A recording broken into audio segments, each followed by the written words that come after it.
Arratsaldeon. Arratsaldeon eta ongi etorri. Nik uste dut hau izango dela urte honetako azkeneko hitzordua, behintzat programa honetan, Bidebarrietako programa honetan, emakume idazleak, 21. mendeko emakume idazleak. Datorren urtean jarraituko dugu, baina Aixa de la Cruzekin izango dugun hitzordua hoxe izango da 2019ko azkena. Badakizue, saiatzen garela gubion arteko elkarrizketa antzeko zerbait egiten, eta gero elkarrizketa hau edo konversazio hau zabaldu egiten dela, erabat, mikrofono bat ere izaten dugu, eta zue guztiok parte hartu dezakezue. Azkenean ere, zuen liburuak sinatu nahi badituzue, Aixaren sinadura nahi baduzue, ez dago inolako arazorik, eta azkeneko momentuan horixe egingo dugu.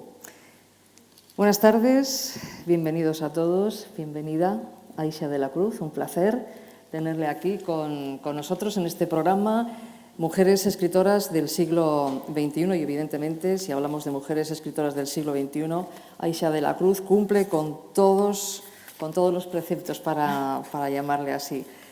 Aixa de la Cruz, que ha escrito muchas cosas, pero el libro que hoy nos reúne aquí es Cambiar de idea, publicado por Caballo de Troya en el 2019. Es el último libro. Antes ha publicado Cuando fuimos los mejores, en el 2009 de música ligera, en el 2015 Modelos animales, en el 2017 La línea del frente y en este 2019 Cambiar de idea. ¿Qué tal estamos, Aixa? Muy bien, es un honor estar aquí, la verdad. Venía antes pensando que ya que parece que me ha dado por el genio de las memorias, casi podría escribir unas memorias aparte sobre todo lo que para mí ha sucedido en esta biblioteca o vínculo con esta biblioteca desde que era muy pequeñita. Así que, bueno, aparte de que es un placer estar con vosotras y vosotros hoy charlando, particularmente estar aquí en esta sala me hace particular ilusión. Es un libro muy especial, vamos a intentar ir paso a paso, porque incluso definirlo nos va a resultar difícil, no, porque para eso está aquí la autora y a ella se lo, vamos a preguntar. Aixa de la Cruz, Bilbao, nació en Bilbao en abril de 1988. Escritora, ha escrito varios libros, empezó a escribir muy joven, ¿verdad? Sí, ahora tengo dudas, pero creo que el primer libro lo publiqué con 19 años solo. Y es que tuve una suerte muy grande y es que cuando, yo estaba preparando selectividad y en lugar de preparar selectividad andaba por ahí escribiendo y mi madre me pilló, ¿no? Y después de la bronca por no estar centrándome en lo que debía, leyó mi manuscrito, le gustó mucho y empezó a animarme a que tenía que presentarlo a algún concurso o algo y yo pasé bastante. Y fue mi madre también quien encontró la convocatoria para la Fundación Antonio Gala para jóvenes creadores, que es una beca en la que te hospedan durante 9 meses y tienes todo pagado y tal para dedicarte a desarrollar un proyecto. Y de nuevo mi madre presentó este texto que había escrito a la convocatoria y bueno, conseguí una de las plazas. Entonces tuve eso, la enorme suerte de estar siendo muy joven con el privilegio de dedicarme a nada más que a escribir durante 9 meses, ¿no? Que creo que es importante porque durante mucho tiempo en un oficio tan precarizado en el que es tan difícil ganarte la vida con ello, digamos, la escritura durante mucho tiempo para mucha gente que luego acaba dedicándose a ello no deja de ser un hobby, ¿no? Es decir, un hobby porque tienes que hacerlo siempre las horas que le rascas al trabajo, a tus estudios universitarios, a lo que sea. Entonces, yo creo que empecé muy pronto gracias a este impulso inicial que hizo que las cosas fueran distintas, ¿no? Con 19 años empezó ya en una residencia, sí, dedicándose a escribir. Es también doctora en teoría de literatura y en literatura comparada. ¿Cómo fue la universidad? ¿Cómo recuerda aquellos años? Bueno, pues tuve una experiencia universitaria extraña porque no fui a la universidad. Me movía mucho, cuando era jovencita, vivía con un chico que era dramaturgo y nos movíamos mucho con la compañía de teatro por aquí, por España y también por México y Latinoamérica. Entonces, en lugar de estudiar en la universidad presencial, estudié por la UNED. Así que no pisé un campus hasta que ya tuve 22, 23 años para hacer el máster. Entonces tengo un recuerdo especial de la universidad como algo muy solitario, yo encerrada, rodeada de libros, ¿no? Que es de alguna manera una vivencia como casi antitética a la que suelen tener la mayoría de los jóvenes, ¿no? Y no obstante me fue muy bien, es decir, me siento muy agradecida a mi carrera, ¿no? Que la mayoría de la gente suele ser muy crítica con ella, por la cantidad de lecturas importantes, esas que realmente te cambian la vida, que obtuve gracias a, bueno, pues al currículum básico de filología inglesa que estudié. Es treintañera, pero con Millennial. una trayectoria muy larga, claro, empezó muy pronto. Sí. Sí, sin embargo, claro, empecé muy pronto y he publicado mucho, pero todo ha caído en el saco de lo que no se lee, de lo que es un poco, bueno, pues irrisorio de alguna manera, ¿no? Y lo digo porque este es el primer libro que me he dado cuenta de que ha funcionado, ¿no? Porque las sensaciones y la sensación de exposición y de diálogo con la gente es absolutamente distinta, ¿no? Entonces tengo un poco una sensación disociativa casi, ¿no? Que por un lado me parece que este es el primer libro de mi carrera, ¿no? Por mucho que hubiera otros antes, y a veces se me olvida, ¿no? Como la carrera anterior que hubo. Efectivamente, este es un libro que ha tenido mucho éxito, vaya por la 7ª edición. Sí, bueno, son tiradas pequeñitas, pero sí. Pero 7ª edición, sí. Cambiar de idea. Ese libro que nos reúne, como decíamos esta tarde, un libro del que se habla mucho, además, desde su publicación. Seguramente por esa falta de definición es difícil colocarle una etiqueta concreta. ¿Es autobiográfico? ¿Podemos decir que es autobiográfico? Sí, sí, claro. En el fondo son unas memorias, si bien es cierto que son también, el libro está dividido en capítulos bastante autoconclusivos, ¿no? Casi episódicos, aunque luego sí que hay una estructura que acaba enlazando más bien por hilos temáticos que por un hilo argumental más sólido. Y sí que son memorias, o bueno, al menos el punto de partida era que fuera todo autobiográfico, si bien es cierto que he descubierto mucho sobre la propia escritura de memorias escribiendo este libro, ¿no? Y he descubierto mucho sobre la imposibilidad de escribir toda la verdad y nada más que la verdad, ¿no? Es decir, como profesora, pues muchas veces he aleccionado a mis alumnos sobre estos temas de dónde está la realidad, dónde está la ficción, cuáles son los límites y la importancia de disolverlos o no disolverlos, pero no me había dado cuenta de que realmente es imposible hacer crónica absolutamente fidedigna con la experiencia propia, ¿no? Para empezar, porque si prima el factor estético, artístico, suceden cosas que, por poner un ejemplo súper peregrino, ¿no? Pero yo he llegado a cambiar nombres de personajes no porque no quisieran aparecer en el texto, sino porque tenían muchas vocales y odio las rimas internas, ¿vale? Es decir, esto es un ejemplo que puede parecer absurdo, pero lo que quiero decir es que a la hora de crear una composición literaria con lo que en su origen es autobiográfico, pues acabas también intentando que la experiencia también esté en virtud de lo que funcione literariamente, de lo que funcione estéticamente, y ahí ya empieza a haber pues cortes, ¿no? Metes cosas, cambias cosas, por concisión igual metes en una única escena acontecimientos que sucedieron en 5 o 7 episodios diferentes, ¿no? Y bueno, eso ya hace que de alguna manera siempre haya como una elaboración ficcional de lo que en origen son hechos reales. Pero luego también estaba, y sobre todo eso es lo que más hizo que este texto, no puedo decir ahora que sea 100% autobiográfico, están los factores más bien éticos, ¿no? Es decir, yo partí decidí inmolarme un poco con este texto, ¿no? Dije, bueno, a lo loco, ya veremos si luego lo publico o no, pero voy a ser absolutamente honesta, me voy a exponer, voy a contar cosas que casi ni le he contado a mi madre, ¿no? Venga, vamos a hacerlo. Pero claro, yo tengo todo el derecho del mundo a jugar a hacer pornografía conmigo misma, ¿no? Pero no con terceros. Y te das cuenta cuando te pones a escribir tu vida que obviamente somos los hilos que nos tejen a terceras personas, ¿no? Que es imposible contar tu vida sin acabar contando la vida de las personas que te han marcado, de las personas que han estado contigo, y ahí sí que yo no tenía derecho a hacer el mismo ejercicio como de exhibición, ¿no? de honestidad que hacía con mi propia trayectoria. Y entonces pues me vi en muchos casos obligada a cambiar por completo, bueno, no por completo, a cambiar los hechos para que la sensación de base que transmitieran fuera la misma, pero cambiando todo el anecdótico, ¿no? Para que ninguna persona que no podía verse reflejada en el texto llegara a verse reflejada en él. Podríamos decir entonces que es autobiografía con licencias. Podríamos... Ahí está, ¿no? Es por decir, ahí. hay gente que me dice, entonces es autoficción. Digo, bueno, igual la pregunta es, ¿hay alguna autobiografía que no sea de alguna manera un poco ficcional por esto que comentaba? Pues seguramente no, pero... Es difícil entonces, autobiografía con licencias o Claro. autoficción es un poco complicado, Sí, pero me gusta ¿no? más lo de autobiografía con licencias, me lo quedo. Vale. Por cierto, uno de los personajes, June, dice o grita en algún momento de la acción que solo escriben autoficción los señores aburridos y solemnes y las señoras judías. Ahí se, eso lo decía en relación a Vivian Gornick, ¿no? Que creo que es una autora importante porque al menos creo que es el nombre fuerte femenino que se ha colado en esta última oleada de autores que han trabajado con las memorias y la autoficción, ¿no?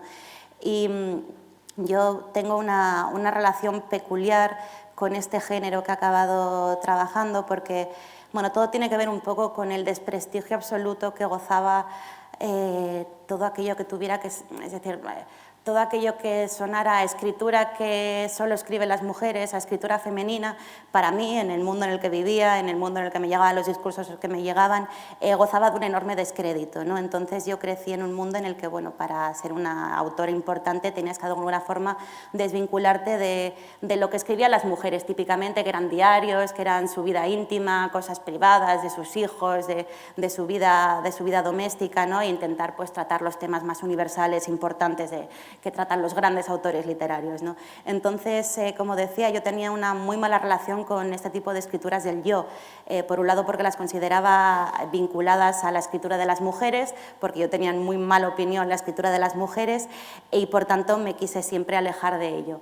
Es curioso porque yo me doy cuenta hace 4 o 5 años que de pronto vuelve a haber una especie de auge a mi alrededor de escrituras autobiográficas o que juegan con lo biográfico, pero bueno, que parece que el género de pronto goza de enorme prestigio cuando yo lo había conocido como bastante desprestigiado, y lo que ha cambiado es que de pronto son hombres los que se han arrojado, ¿no? a este género.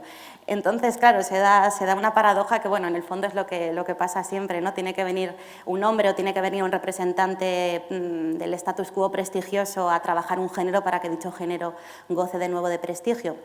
Y todo esto me llevaba a Vivian Gornick, ¿no? Que de alguna manera, si bien en el texto parece que ese personaje la increpa o la trata un poquito mal, yo la admiro mucho y para mí ha sido muy importante porque en este redescubrimiento del género al que me refería ahora, pues fue eso, uno de los nombres de mujeres que aparecía entre todos estos hombres que estaban trabajando con memorias y que me hizo como volver a mirar el género de otra forma. Es un libro dividido en varios capítulos autoconclusivos, como usted misma nos decía. Si le parece, vamos capítulo por capítulo, vamos siguiendo este hilo narrativo y estamos en el primer capítulo titulado Accidente. Suriñe ha sufrido un accidente, está dolorida, se habla de los cuerpos doloridos, del dolor en general, del dolor en el deporte. Me llama mucho la atención. ¿Usted vivió esos entrenamientos dolorosos para conseguir en el ballet, por ejemplo, hacer esas piruetas tan difíciles del ballet? ¿Lo vivió? Sí, yo es algo a lo que me llevó a reflexionar también este libro, ¿no? De qué manera ser mujer, en mi experiencia de ser mujer, ha estado de alguna manera muy asociada a la capacidad de resistir el dolor o al prestigio sobre la capacidad de resistir el dolor, ¿no? Y me di cuenta de que todo ello empezaba de alguna manera cuando yo practicaba ballet, ¿no? Que es una disciplina artística en la que creo que, bueno, que se cumple, hay una representación idealizada de lo femenino, creo, ¿no?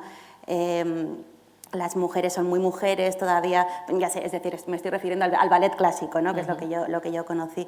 Y en esta disciplina, la que creo que sí, que los códigos de género femenino todavía cumplen un papel muy importante, el dolor cumple un papel muy importante, ¿no? Las zapatillas de punta, cuando vemos a estas bailarinas súper estilizadas y realmente haciendo unas figuras preciosas, están sobre estas puntas, que son puntas de madera, ¿no? Sobre las que se te van aplastando los dedos según estás de pie y a las que se accede pues, a través de la resistencia. Poco a poco vas creciendo callo, ¿no? Pero bueno, y es muy parecido al proceso, a la relación que tenemos las mujeres con los tacones, ¿no?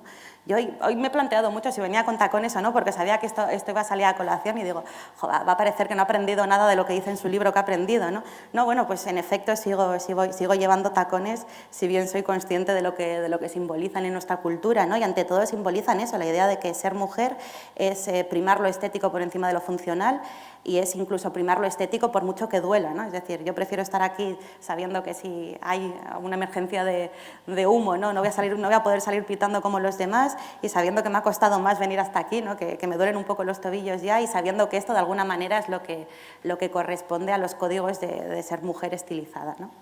Se habla de accidentes, drogas, de la muerte también ya en este primer capítulo.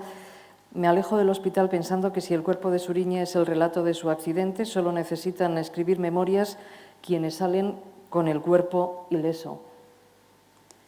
Sí, esta frase es muy cierta y me explica un poco. Yo en el libro, de alguna manera, claro, también comentaba antes que hay muchas cosas que yo no he podido contar porque no eran mías, ¿no? Y que por tanto están muy esquematizadas, muy condensadas. Pero yo cuando me pongo a escribir este libro, la sensación que tengo es de tener un poco el síndrome del testigo, ¿no? De a mí no me ha pasado nada realmente malo, aunque he estado muchas veces como en el borde, ¿no? En la línea que me separaba del horror, pero me he pasado toda la vida rodeada de mujeres a las que les pasaron cosas horribles, y sobre todo durante el año 2017 en el que escribí este texto, a raíz de todo lo que movió en el ambiente. Yo creo que el tema del Me Too, pero sobre todo pues el tema del juicio de la manada y tal, yo empecé a ser una especie de imán de relatos terroríficos, ¿no? Tuve el privilegio, pero también fue una experiencia bastante dura de verme en muchas ocasiones rodeadas de mujeres que también, como sabían que estaba escribiendo sobre eso y tal, pues se tomaban 3 vinos conmigo y empezaban a contarme, ¿no? Me contaban, pues ahora a raíz de todo esto, de ahora que estamos como reconsiderando que no solo no es no, ¿no? Que también si te callas y no dices nada, pues puede que sea una violación y tal, pues yo ahora me acuerdo que cuando tenía 16 años y este tío enorme me inmovilizó y me violó, lo digo ahora, y yo no dije nada, pues yo siempre pensé que no era una violación porque yo no me había resistido, ¿no? Es decir, de pronto empecé como a escuchar a muchísimos relatos de este estilo, y claro, la sensación de sobrecarga fue enorme. Yo tenía que escribir sobre aquello, ¿no? Pero al final sí, creo que esa frase resume mucho mi papel en el libro. Yo tengo que escribir porque yo he salido con el cuerpo ileso, ¿no? Yo de alguna manera he salido indemne de todo esto porque a mí no me han violado, a mí no abusaron de mí cuando era niña, ¿no? Es decir, todas las experiencias que de alguna manera aparecen en el libro de este tipo son de terceros, ¿no? Entonces yo, que he sido la testigo, pues bueno, me veía con la responsabilidad de hacer algo al respecto, que pues ha sido este libro. Ese cuerpo habla además por sí mismo, ¿no? Esos cuerpos, por eso dice, si no le ha pasado nada, total, no hace falta que escriban las memorias, pero si no, el cuerpo en sí muestra esas marcas. También eso es, el cuerpo de Suriñe, ¿no? Que es el primer cuerpo de mujer que aparece en el libro, ha sido, es decir, ha sufrido un trauma, pero un trauma físico, ¿no? Entonces es un cuerpo legible, ¿no? Porque tiene heridas que manifiestan su trauma, pero en el fondo todos los cuerpos son legibles de alguna manera porque todos están atravesados por discursos, ¿no? En el fondo estamos todos, somos como manuscritos de tinta invisible, ¿no? Y se escribe qué tenemos que ser si somos mujeres, se escribe qué se espera de nosotros, es decir, estamos pues cubiertos de palabras que muchas veces no hemos elegido nosotras. Pasamos al segundo capítulo, mi problema con las mujeres. Y aquí en este segundo capítulo voy a leer un párrafo. Bueno, empieza contando cómo miraba a una joven de 20 años, una mirada casi de ave rapaz, y señala a continuación, y leo: cambiaría mi adolescencia de competir con las chicas guapas por una adolescencia de chicas guapas con las que poder tocarme. Quiero volver atrás y follarme a todas y cada una de las compañeras que me putearon en el instituto. Yo leo esto, me parece la voz de un hombre. Puede ser que ahí... No, es decir, es curioso porque suscribo ese párrafo, y ahora lo puedo explicar un poco mejor, pero la escena anterior que describes, en la que yo estoy en una cafetería y pasa una niña muy joven y yo la paralizo con la mirada como si yo fuera un hombre, es decir, ahí lo estoy analizando como diciendo, aquí hay un problema, ¿no? Hay un problema, y el problema es que yo he sido a mí me han enseñado a desear a las mujeres del mismo modo en que los hombres nos desean a nosotras. O sea, mi mirada está viciada de alguna manera de estos mecanismos de control.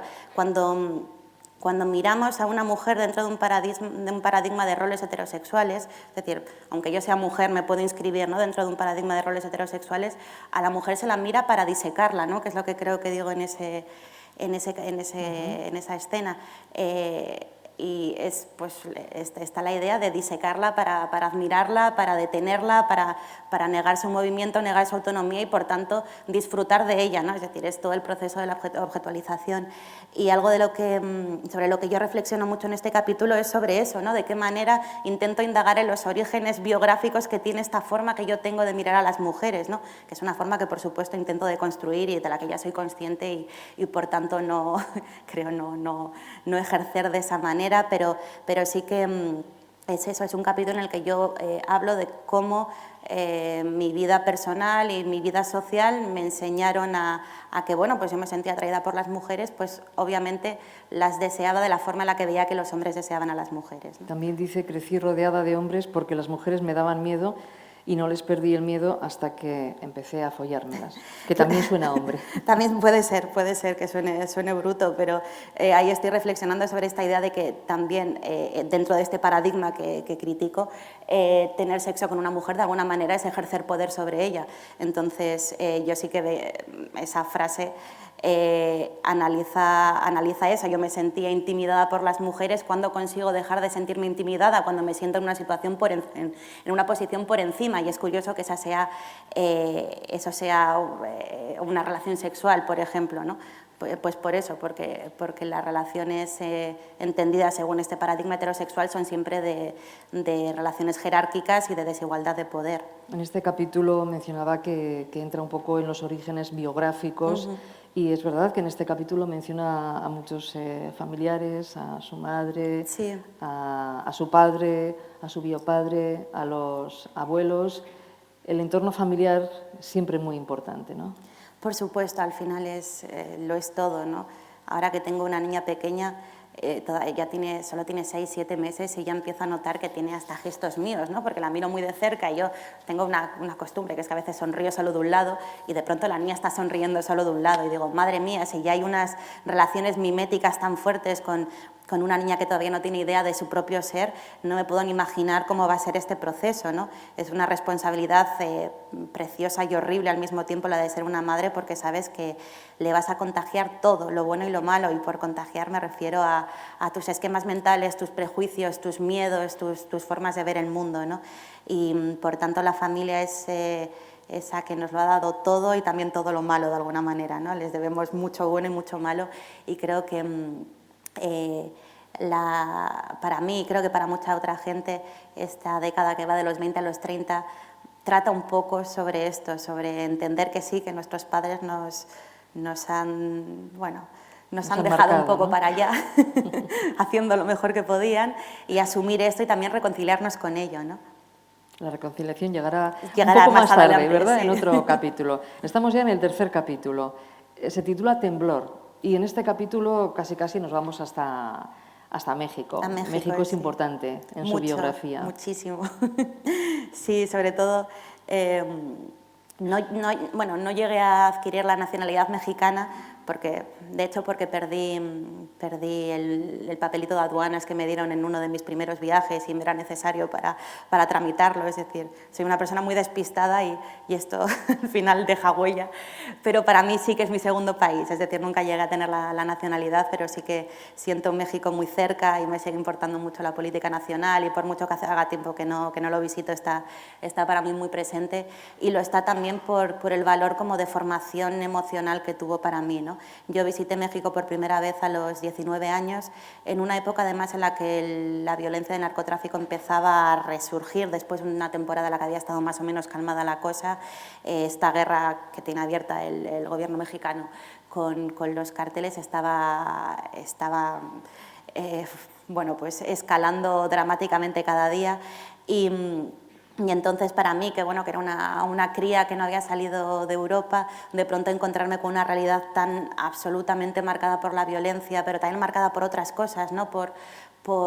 Yo vivía en una zona muy indígena y Y ahí la gente pues daba valor a otras cosas, ¿no? La gente vivía con muy poco, a mi suegra le pagaban la colegiatura, ella tenía una pequeñita escuela en Los Llanos a la que iban los niños y le pagaba las colegiaturas con gallinas, con lo que tenían por casa, ¿no? Podías estar durante semanas, claro, sin hacer ningún intercambio económico con dinero y aún así ver que la vida seguía y que no se acababa el mundo. No sé, tengo mucho cariño a los recuerdos de esa época por lo mucho que me enseñaron a ensanchar la mirada, ¿no? Luego regresé a Europa pues mirando de una forma distinta. Hay una especie de reconciliación también con aquella cultura que para nosotros es un poco difícil de entender si alguien no tiene mucho dinero, ¿no? Porque gastarlo en cosas que parecen superfluas desde nuestro punto de vista, allí no lo son tanto, ¿no? Y respetar ese otro punto de vista, ¿no? Sí, eso es algo que digo, algo que me chocaba muchísimo. Eran dos cosas para empezar, que las casas tuvieran el aislante a la vista, ¿no? Como que no hubieran pintado ni nada y sin embargo tuvieran estas antenas parabólicas de televisión gigantescas. Yo decía, a ver, si no tenéis para terminar de construir vuestra casa, ¿por qué os estáis pagando una televisión por cable, ¿no? O luego el tema de las fiestas de 15 años, ¿no? Que estas niñas que, por ejemplo, no podían pagar la colegiatura más que con gallinas, sus familias se pasaban años y años y años ahorrando lo poquito que tenían para hacerles unas fiestas fastuosas, ¿no? Y en mi miradita pequeña eurocentrista yo pensaba que dilapidaban el dinero con las antenas parabólicas y que por supuesto que eran malos padres por no invertir en la universidad y sí en cambio en una fiesta, ¿no? Luego, claro, te das cuenta de que esta es una mirada muy pequeñita y muy de derechas, ¿no? De pensar, no, sois pobres por vuestra culpa, ¿no? Claro, te das cuenta de que son pobres por muchos más motivos, por motivos macroestructurales que no se pueden cambiar con eso y que lo que sí que se puede cambiar es la tristeza y que lo que sí que se puede hacer siempre es una fiesta y que a veces es más importante una fiesta que unos ahorros universitarios, ¿no? Y que en todo caso está la libertad además para elegir, por supuesto, ¿no? qué quieres hacer con lo tuyo. México también es los feminicidios continuos, toda esta violencia que sufren las mujeres, también el terremoto, por eso se llama Temblor, ¿no? Este capítulo. Hay un momento en el que sufre por todas las personas que están allí, se mezcla con los feminicidios, se mezcla con toda esta mirada, ese pasado en México. Sí, sobre todo es un texto en el que reflexiono sobre lo poco que yo vi el machismo cuando estaba en México. Como os comentaba, veía las antenas parabólicas, veía las casas sin pintura externa, ¿no? Pero no veía lo más evidente, que era cómo a mí misma me trataban distinto y por ser mujer. Mi situación era curiosa porque, claro, yo como mujer blanca, es decir, aquí no me siento blanca, en México soy blanca, de hecho me llamaban güerita, que es rubia, y no soy rubia, ¿no? Pero es increíble cómo es todo, el racismo está tan arraigado que nosotros ya somos como de una jerarquía superior únicamente por ser europeos.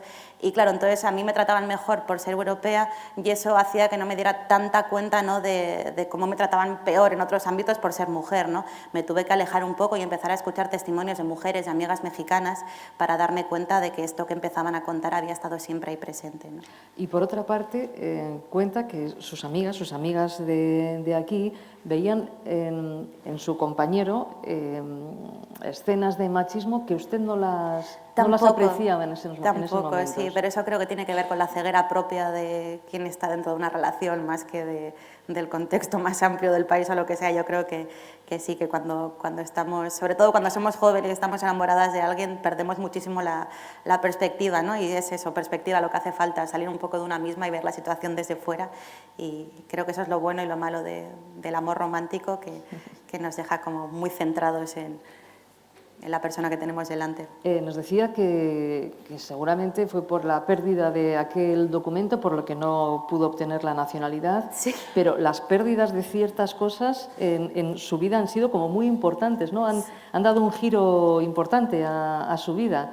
Cuando perdió el autobús, cuando perdió... Es verdad, sí. En algún momento en el libro también menciono mi obsesión con perder DNIs, ¿no? Que hago también una lectura como psicoanalítica del tema. Digo, eso tiene que tener alguna explicación porque sí que soy una persona como pertinaz en la pérdida, sí. Sí, temblor porque sucede, decíamos, el terremoto, el movimiento de tierras y el continuo terremoto del feminicidio, con cifras verdaderamente escalofriantes en México. Pasamos de capítulo. Del temblor pasamos a la justicia poética. y llegamos a otro lugar. Cambiamos también mucho de geografía en este libro. Llegamos a Granada. ¿Granada fue su apertura a nuevas sensaciones, a nuevas experimentaciones vitales? Claro, sí, como comentaba, no fui a la universidad presencialmente hasta que hice mi máster, y este máster lo hice en Granada. Así que yo me pasé como de los 18 a los 23 años encerrada en casa, rodeada de libros. Cuando no estaba estudiando, estaba escribiendo.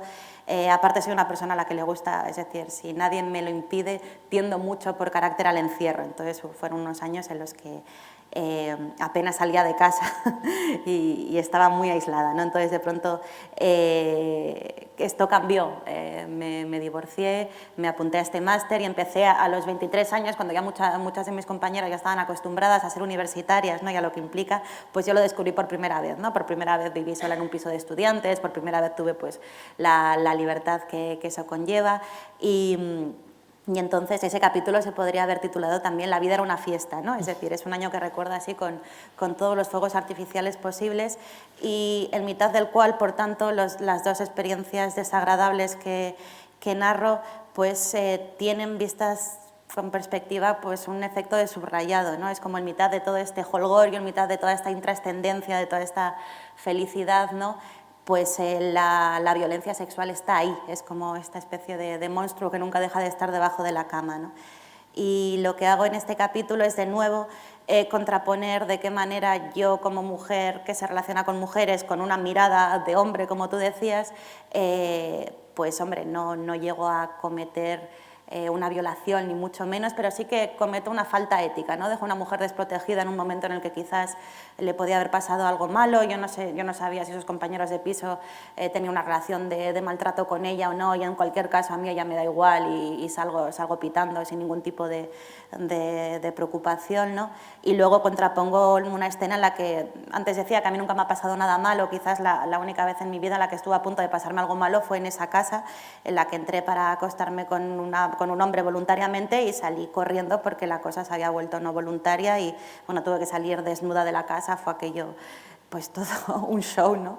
Y claro, y me gustaba contraponer las dos escenas, ¿no? Como este momento en el que tú, por vivir por estar en mitad de una época en la que no todo es fiesta y no te paras a pensar en los sentimientos de esta persona, de esta chica con la que te acabas de acostar, no tienes ningún tipo de implicación emocional con nada, y de pronto te sucede algo a ti fuerte y te obliga como a poner los pies en la tierra, ¿no? A aterrizar.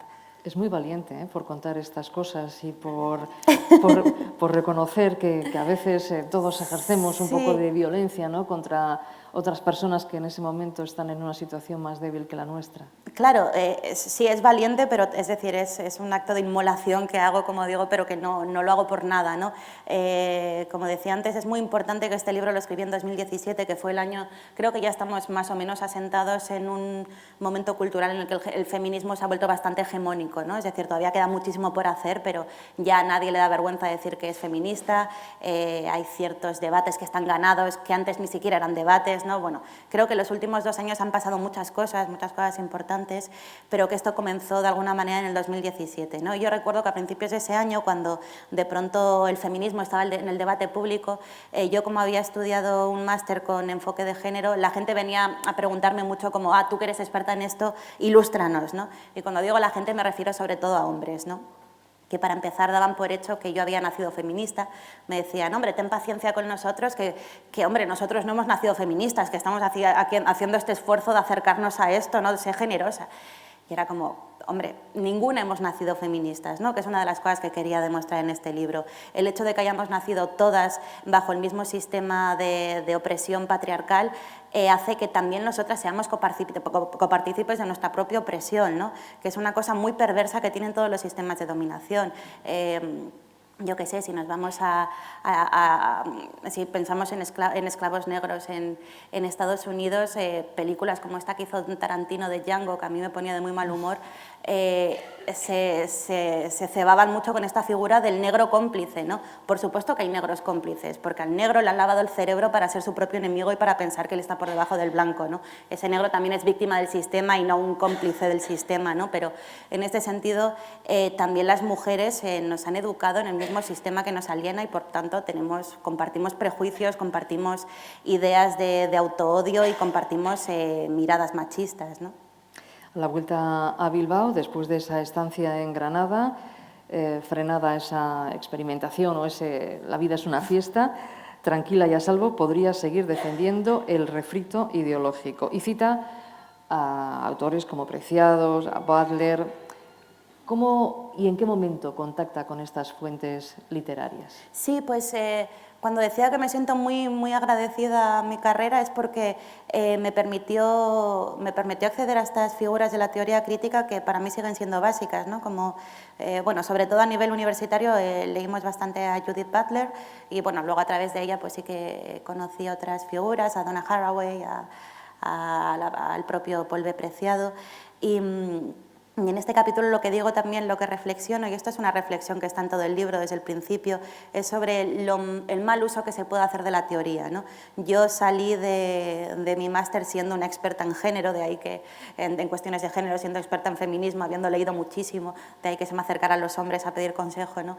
Y sin embargo, sabía mucho más de teoría que ahora, porque todo se olvida, pero no había sido capaz de hacer nada útil con la teoría, es decir, la teoría si solo se queda en el texto, si solo se queda en la clase magistral que puedes dar a tus alumnos y nunca, es decir, si solo lo utilizas hacia afuera y nunca hacia adentro no sirve para nada, ¿no? Y en este caso también con las teorías queer, ¿no? Que proponen una idea pues un poco lúdica del género, también yo le di un uso escapista, es decir, me sirvió para no tener que analizar críticamente pues todos estos sistemas de opresión de los que yo era víctima y al mismo tiempo también en cierta medida a veces copartícipe, ¿no? Es decir, me quedé con toda la teoría que leí, de toda la teoría que leí me quedé con lo divertido, con lo que me permitía, como cuento en algún momento, ser la más divertida en la fiesta de carnavales, ¿no? Pero no con la esencia, ¿no? Con aquello que te obliga a deconstruirte.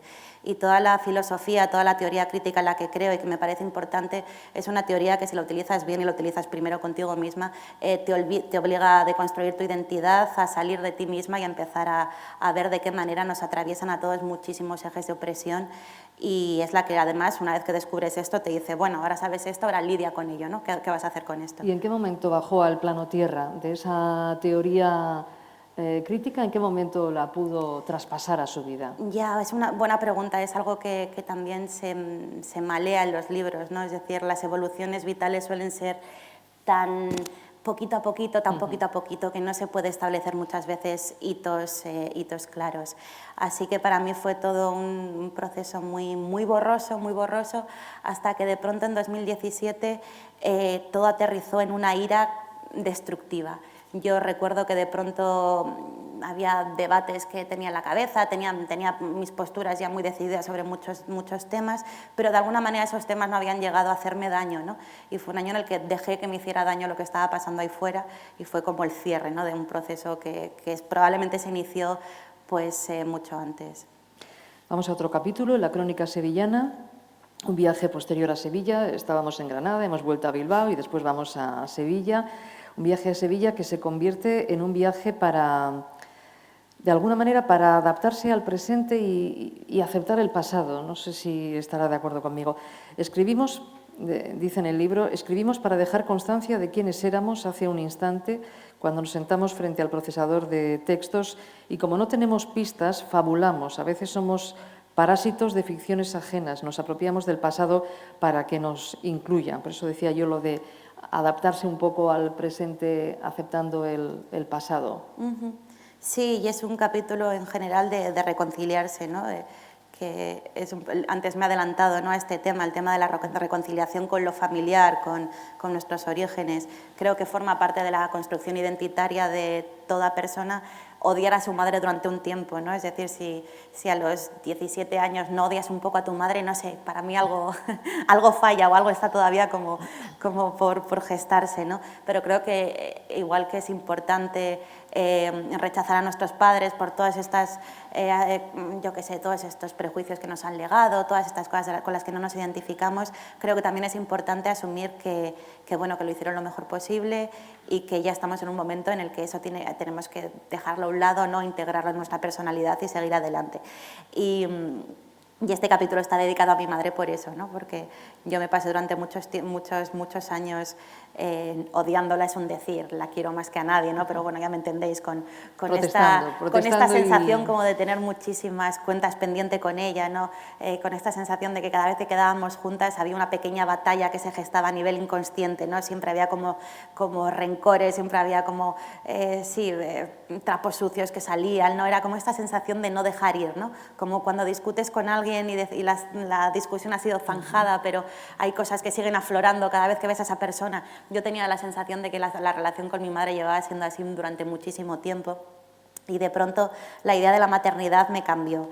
En este capítulo lo resumo, ¿no? Digo que esto es cierto, fue muy curioso porque me invitaron a dar una charla en Sevilla.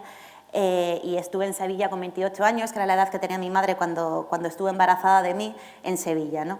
Entonces, esta idea como de círculo que cierra, yo anduve por Sevilla sola y por primera vez me obligué, por esta coincidencia de edades, me obligué a ponerme en el papel de mi madre, ¿no? A pensar cómo fue para ella estar embarazada de mí en esa ciudad, estando sola, es decir, y de pronto dejas de ser la hija y durante un rato juegas a ser la madre y las cosas pues se ven de otra forma distinta, ¿no? Y eso no lo pongo en el libro, pero bueno, en mi vida personal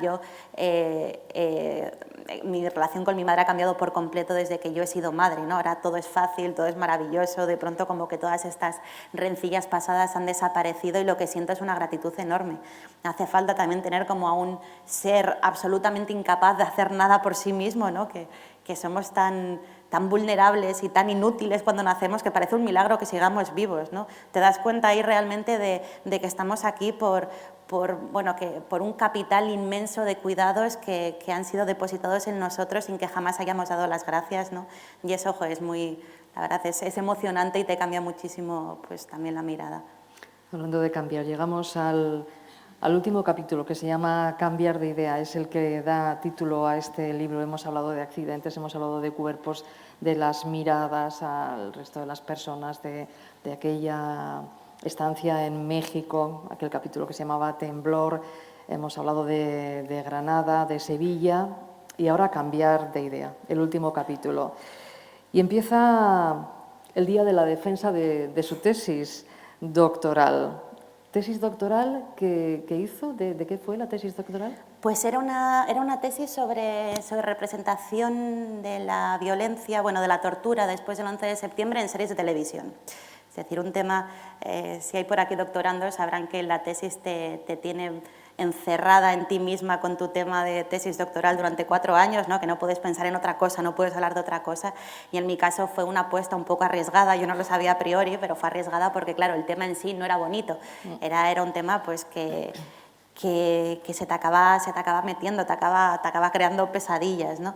Y un poquito lo que comentaba antes de que me he dado cuenta de que la teoría corre el peligro de volverse una especie como de recipiente hueco que no apela a nada, también tiene que ver con mi experiencia con la tesis. Yo trataba a diario con material tan desagradable, tan violento, que afectaba realmente, que me di cuenta de que tenía que establecer una barrera, ¿no? Y de alguna manera en esta barrera, cuando estudiamos algo necesitamos ponernos esa barrera y eso nos hace olvidarnos un poquito de cuál es el objeto de nuestro estudio, ¿no?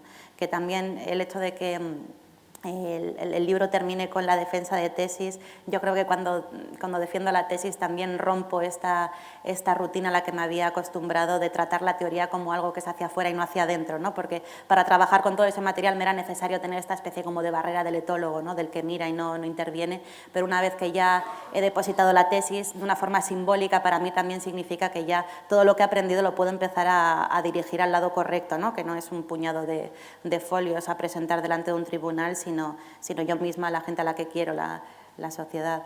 Y de todas aquellas imágenes ocurridas después del 11S con las que usted convivió durante esos meses o años de la redacción de la tesis, pasamos a un capítulo, lo hemos mencionado ya aquí, que por cercanía ocurrió a no muchos kilómetros de aquí. Hablamos de lo que ocurrió en los Sanfermines del 2016, una violación en sí no es algo tan novedoso. Quizás seguramente lo que más indignó de aquello fue la sentencia posterior, ¿no? De un hecho que por una vez era probado, incluso documentado, y aún así la sentencia fue la que fue.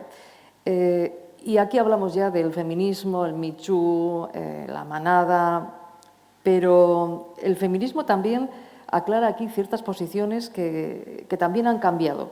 El feminismo en el que usted ha vivido o con el que usted ha convivido o que usted ha defendido ha cambiado también en estos últimos años. Por ejemplo, dice que le irrita el feminismo o en algún momento le irritaba el feminismo que habla de feminizar las instituciones. Supongo que se refiere a las cuotas.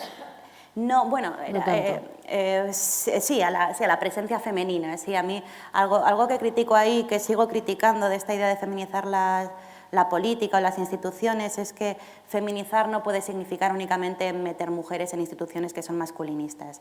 Esto, por ejemplo, también es algo que aprendí en la tesis, ¿no? Porque hablaba yo mucho en mi tesis sobre el caso de Abu Ghraib, el caso de torturas dentro de la milicia estadounidense, y que salieron fotos de los abusos y tal, y lo que más sorprendió, lo que más chocó fue la presencia de mujeres como abusadoras, ¿no? No sé si recordaréis el caso, pero yo misma recordaba esto, ¿no? Que las fotos que más circulaban eran aquellas a las que salían las dos chavalitas jóvenes, dos chicas como muy monas, como lo impactante no parecía tanto, si te fijabas en la recepción en los medios estadounidenses, no parecía impactar tanto que los militares torturaran como que una mujer joven, atractiva, es decir, una mujer canónicamente femenina, fuera capaz de torturar, ¿no?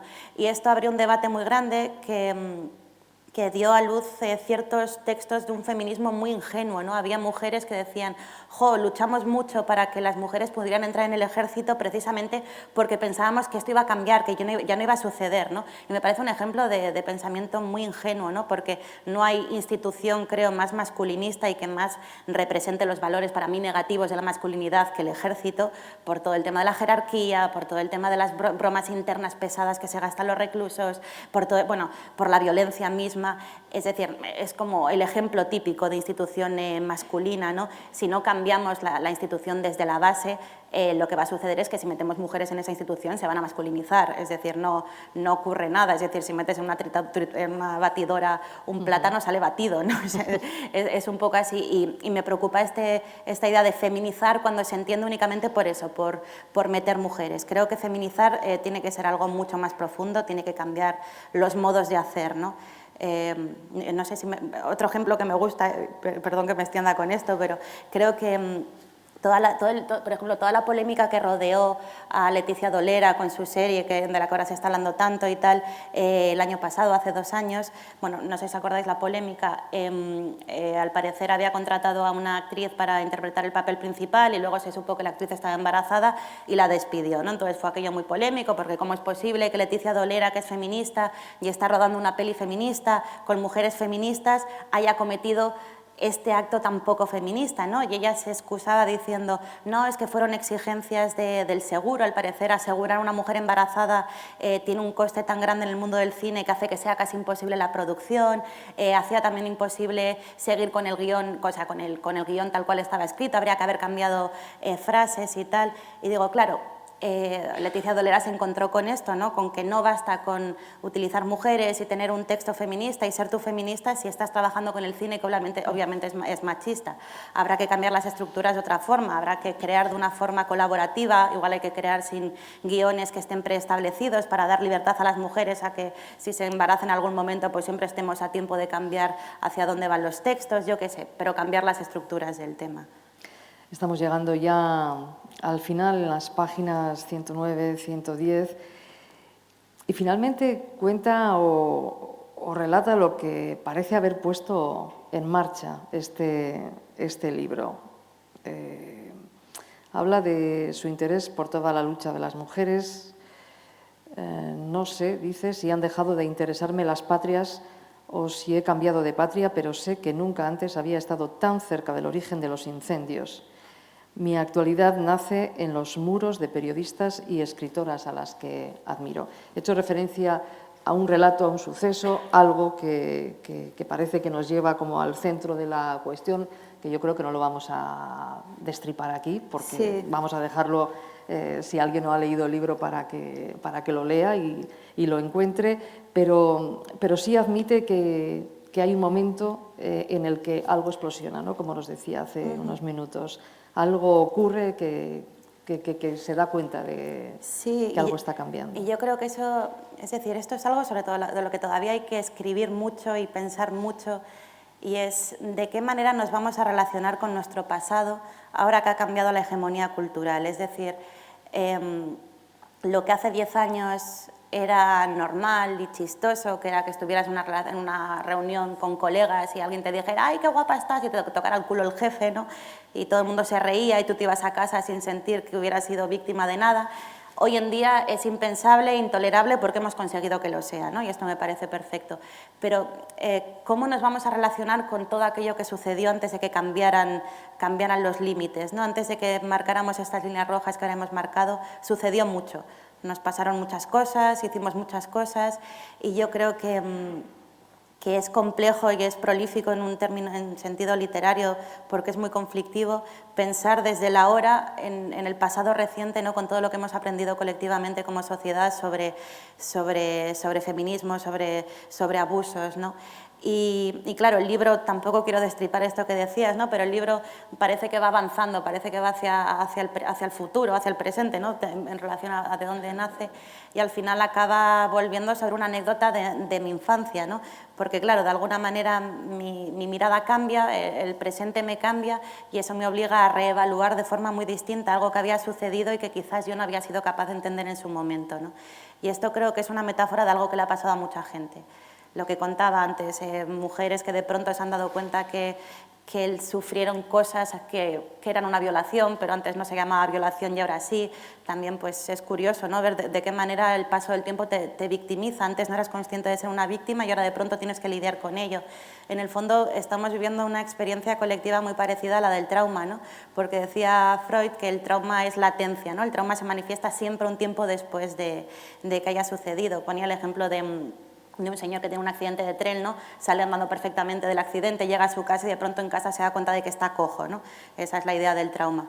Entonces, bueno, toda la propia estructura del libro, ¿no? Que anda como en un punto y volviendo y retrocediendo para acabar en el punto más lejano, creo que tiene que ver también con esto, que no creo que sea solo personal, sino que de alguna manera lo asocio mucho al presente que estamos viviendo. Y por eso, entre las conclusiones, dice, antes pensaba que no se puede forzar la historia, que la historia se tiene que entender, y si se entiende es lógico que haya menos escritoras que escritores, porque no se nos educa para buscar la tribuna pública ni para escalar a codazos. Ya hay una especie, ¿no?, como de decisión de activar una serie de mecanismos para decir, bueno, a partir de ahora las cosas son distintas y vamos a mantener esta posición mucho más activa en la defensa de... También dice, de los muchos frentes históricos del feminismo, las agresiones sexuales jamás me parecieron prioritarias, a pesar de que atraviesan casi todos los episodios que agrupé en mi novelita confesional bajo la etiqueta de la culpa, de las muchas instituciones que he malinterpretado o descrito con las gafas de no ver, ninguna ha comprometido mi inteligencia tanto como la violación. Esto es someterse a la culpa y a la confesión prácticamente. Sí, bueno, pero no la culpa. Es decir, esto es algo que he repetido muchas veces, pero que me parece importante. Por un lado, me doy cuenta, por cómo recibe mi entorno mi discurso, el discurso de este texto, que la gente que ha tenido una educación católica y de alguna forma ha renegado de dicha educación, que tiene mucho que ver con mis padres, ¿no? Que mi madre pues, fue a un colegio de monjas y luego apostató, y estoy rodeada de muchos católicos como apóstatas, ¿no? Y para ellos la idea de la culpa está como muy viciada de componentes negativos, ¿no? Es como, porque parece que la religión católica para ellos les instiga como a sentirse culpables por pecados que no son tales, ¿no? Pues por los pecados de la carne y todo eso. Claro, para mí la idea de la culpa es distinta, yo le veo algo positivo, y es que puede ser el primer chispazo de un cambio, ¿no? Es decir, yo escribo el primer borrador de un libro que no es movida por la culpa, porque solo estoy viendo mi experiencia personal y me siento culpable por cómo he tratado a no sé quién, y me siento culpable por no haber ayudado a tal persona, y estoy como dentro de lo personal, ¿no? Pero este primer motor de la culpa me obliga a deconstruirme y a replantearme a mí misma de una forma que se vuelve colectiva, ¿no? Y es algo que que me parece importante, que la culpa puede obrar cambios importantes, pero que siempre tiene que ser el punto de partida, no te puedes quedar asentada en la culpa, ¿no? Porque al final la culpa lo que nos tiene que llevar es al compromiso, ¿no? Vale, he hecho esto mal, vale, soy consciente de que las cosas no pueden seguir así, entonces, ¿qué hacemos ahora con esto, no? ¿Cuál es el punto o sea, este es el punto de partida a dónde vamos ahora, ¿no? Así que, pues sí, no, es decir, es por un lado culposa y por otro lado creo que propone algo que ya no es culpa, ¿no? Que es compromiso. En el libro lo dice así: soy la víctima perversa del sistema que carga con los muertos de los demás para satisfacer sus fantasías masoquistas y se confiesa más culpable que los culpables. Pero lo cierto es que el título del libro, Cambiar de idea, supone que en la vida todos cambiamos de idea, y aquellas cosas que en un momento no las vimos las podemos ver, las podemos unir con nuestro pasado y podemos ver el futuro de otra manera completamente distinta. Capítulos que cuando vamos leyéndolos al principio nos sorprende un poco porque parece que no tienen ese hilo. Cuando llegamos al final, al último capítulo, hay un revulsivo que nos da la vuelta, que nos hace girar un poco en torno a nosotras mismas. Este es Cambiar de idea, de Aisha de la Cruz. Yo creo que ahora podemos abrir un poco el diálogo. Hay un micrófono para que nos escuchemos y sobre todo para que aquellas personas que nos sigan por streaming también puedan seguir las voces de todos nosotros. Si alguien quiere intervenir, preguntar, comentar, añadir, seguro que hay bastantes detalles que no hemos contado, que se han quedado ahí en la entretela de las cosas que se cosen. Hola. Como has dicho que de alguna manera sientes que este libro es el primer libro de tu carrera, por decirlo así, y como lo escribiste en 2017, entiendo que has seguido escribiendo. ¿Cómo crees que está permeando todo esto que dices que has aprendido en la escritura de la ficción? ¿Cómo ves si hay cambios? ¿Cómo lo estás aplicando hacia adentro, ¿no? Como decías. Sí, bueno, la verdad es que no he escrito tanto porque tuve la mala idea de embarazarme poco después, pero es decir, lo que sí que me queda claro después de este libro, y también el motivo por el que estoy segura de que es casi como un nuevo comienzo, es sobre todo porque me he dado cuenta de que no soy una buena escritora de ficción. Es decir, hasta ahora había intentado moverme por géneros puramente ficcionales, ¿no? Es decir, por cuentos, novelas. Y me he dado cuenta de que no me siento cómoda y que tampoco me siento cómoda en el extremo opuesto que me llevó a conocer mi carrera académica, ¿no? Tampoco me gusta el ensayo puro, y entonces algo interesante que he descubierto con este texto es que me interesan estas formas híbridas y que, de hecho, partir de lo personal para acabar haciendo ensayos, es decir, partir de mi propia experiencia para luego hacer teoría o ensayar, me parece una de las formas más honestas y que más me interesan también de escribir pensamiento, ¿no? Y siempre lo digo que esto pues tiene mucho que ver con lo que ya hacía San Agustín en sus diarios, ¿no? Ahí estaba todo mezclado, era yo, esta persona que vive este tipo de acontecimientos, luego tiene sus tesis inspiradas siempre a raíz de dichos acontecimientos. Es también algo que hace mucho Paul Preciado y que constituye es una forma más ética de hacer teoría, creo yo, ¿no? Porque toda teoría proviene de sujetos situados en un contexto, ¿no? Y cuando leemos un libro de filosofía en el que el autor no aparece por ningún lado, ¿no? Que solo tenemos como frases sentenciosas, bueno, estoy exagerando, ¿no? Pero solo una visión del mundo como que no está arraigada en un individuo concreto, de alguna manera, pues creo que es un poco tramposa, ¿no? Es decir, nadie ostenta la verdad absoluta, pero es que aparte las microverdades que proponemos están muy viciadas, muy influidas por nuestro pequeñito lugar específico en el tiempo y en el espacio, ¿no? Y aparte de que eso narrativamente me interesa este juego, también me parece que es una forma, pues eso, más interesante de hacer pensamiento, que al final, de todas formas, es lo que descubrí que me interesa más hacer. Gracias por la pregunta. Tenemos aquí el micrófono. ¿Alguna cuestión más? Mientras tanto, me gustaría que nos aconsejara libros que a usted le han interesado especialmente sobre cuestión de géneros, o porque le han gustado, porque ha disfrutado, sí. porque los ha leído últimamente y le vienen a la mente. Sí, no, más que de cuestiones de género, lo que ha pasado, es decir, si decía que 2017 fue este año como en llamas y furibundo, y para mí este año 2019 ha sido un año de lecturas fascinantes, ¿no? Es como algo positivo. Y lecturas fascinantes, es decir, va a terminar el año Y por primera vez me doy cuenta de que, sin que haya sido algo voluntario, algo buscado, no he leído casi autores. Creo que habré leído en todo el año dos o tres hombres, solo he leído mujeres y en general textos increíbles, ¿no? Para empezar, por lo más obvio, empecé 2019 leyendo Lectura fácil de Cristina Morales, que creo que ya es un libro que ha cambiado nuestro canon de alguna manera y que al menos en las escritoras de mi generación ha tenido muchísima importancia.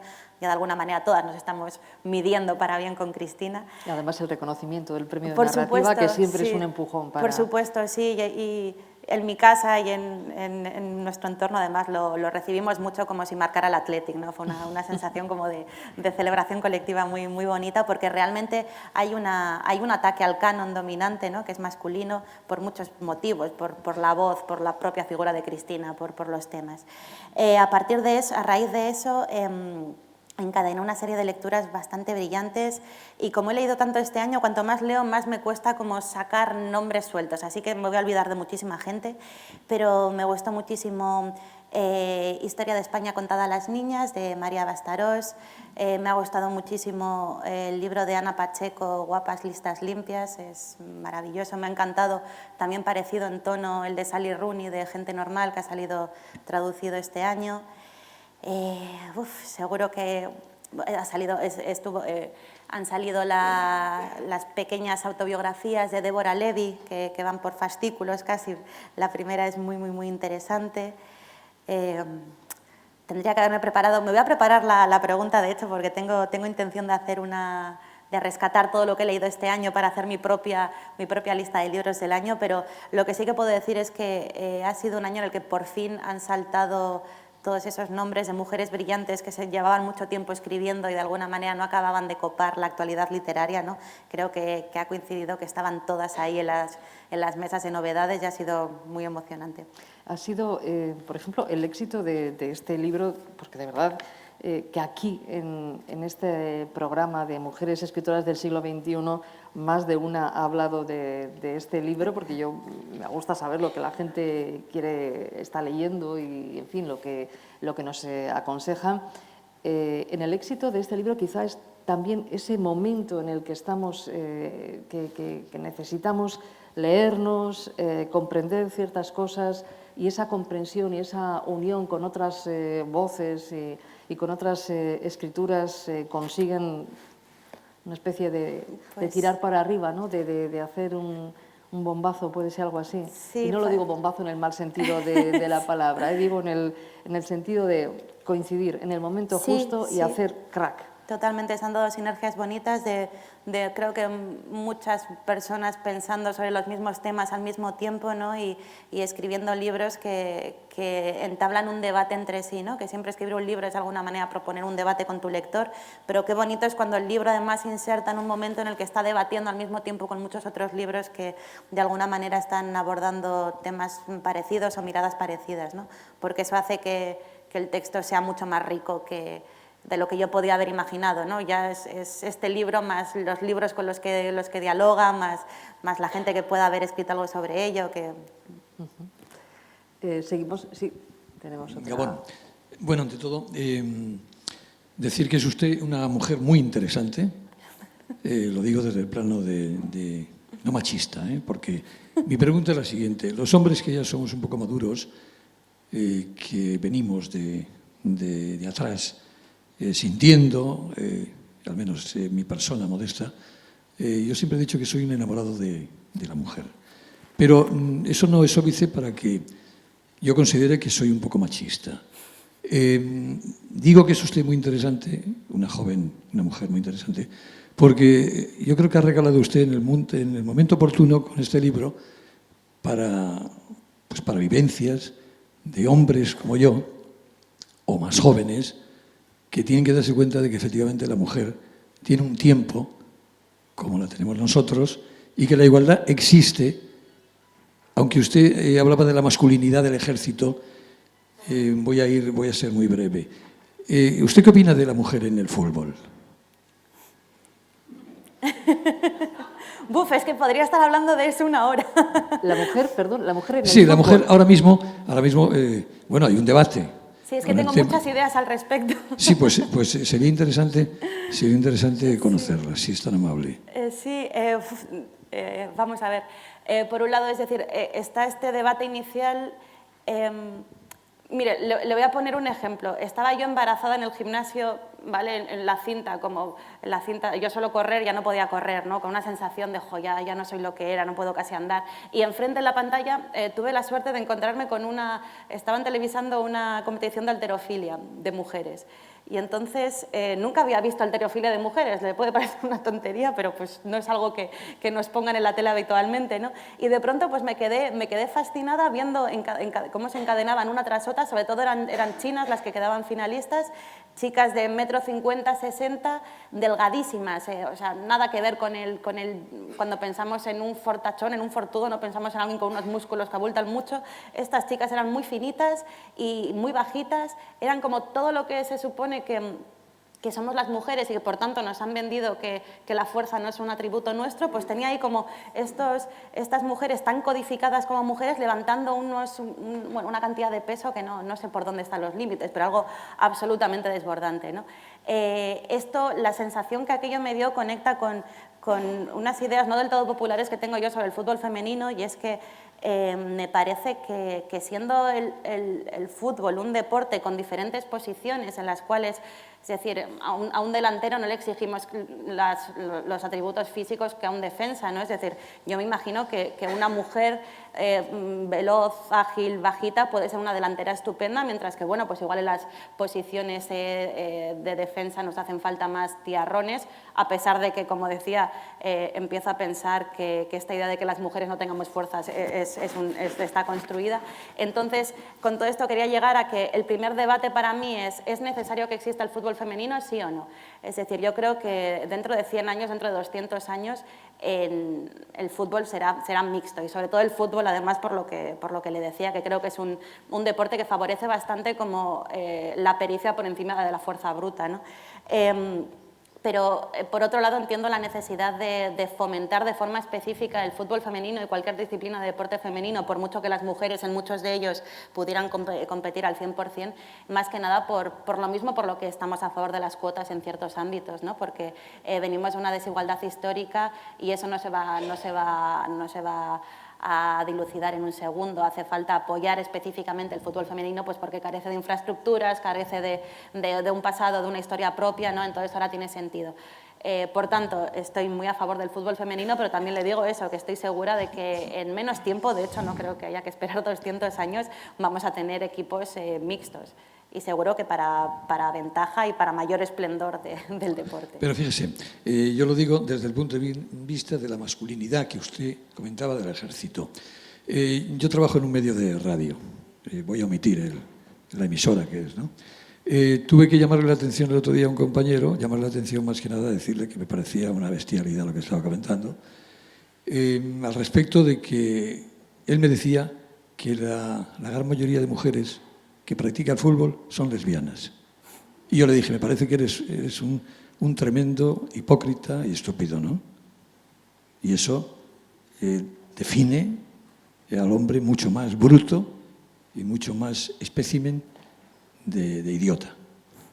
Bueno, igual es por ignorancia, ¿no? Sí. Quiero decir que seguramente no conocerá a muchas mujeres que juegan al fútbol, porque si las conociera sabría que hay lesbianas, hay no lesbianas, No, pero también está el hay de tema de todo. que es Y verdad además que tampoco en es el una fútbol... cuestión de fuerza, el mejor jugador del mundo es Messi, no Pues creo ahí que está. sea un tiarrón. No, pero lo digo, perdón, Ainhoa, y por cierto que te felicito por tener esta línea de exquisitez en tu entrevista, en tu coloquio con Aisha.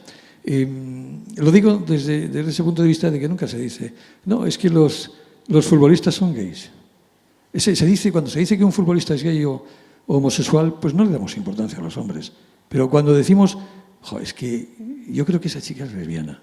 Es el punto que quería llegar. Yo no soy capaz, Aisha, de tener una tesis tan exquisita como la que tú tienes, sobre todo con esta postura literaria que nos has traído, interesantísima. Pero quiero poner ese punto, ¿no? ¿Cómo sigue?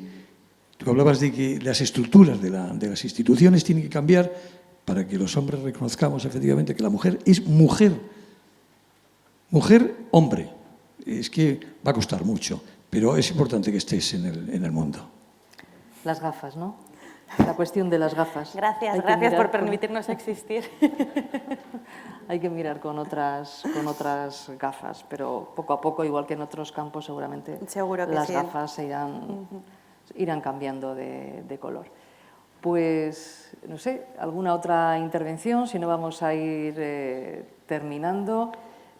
Aisha, un deseo para los próximos años, para los próximos meses, para el 2020 que está a punto de llegar. Pues voy a ser muy discreta y me voy a quedar en mi terreno, pero comentaba esto, que este año ha sido notable y se ha comentado mucho y se ha hablado mucho, ¿no? por esta enorme eclosión de mujeres que escriben y de mujeres que copan los titulares en los medios literarios y que ojalá no se quede en una moda, ¿no? Como hay gente que me viene preguntando, ¿y esto no es una moda?